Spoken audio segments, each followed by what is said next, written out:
जिल्हा परिषद निवडणूक पुन्हा एकदा लांबणीवर जायची शक्यता आहे। कोर्टात सुरू असलेल्या प्रकरणामुळे निवडणूक लांबणीवर जाऊ शकते असं उपमुख्यमंत्री अजित पवार म्हणालेत। नगर परिषद आणि जिल्हा परिषद निवडणूक विविध कारणांमुळे लांबणीवर पडली आहे। जिल्हा परिषद निवडणूक कधी होणार यासाठी अनेक इच्छुक वेटिंगवर आहेत, तर पुन्हा एकदा निवडणूक लांबण्याची शक्यता वर्तवली जाते।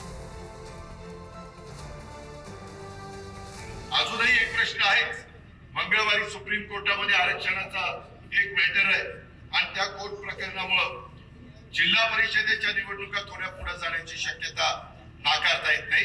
हा अधिकार संविधानाने, घटनेने, कायद्याने हा न्यायालयाला दिलेला आहे। सुप्रीम कोर्टात सुनावणी सुरू आहे, त्यामुळे निवडणुका जिल्हा परिषदेच्या लांबू शकतात का?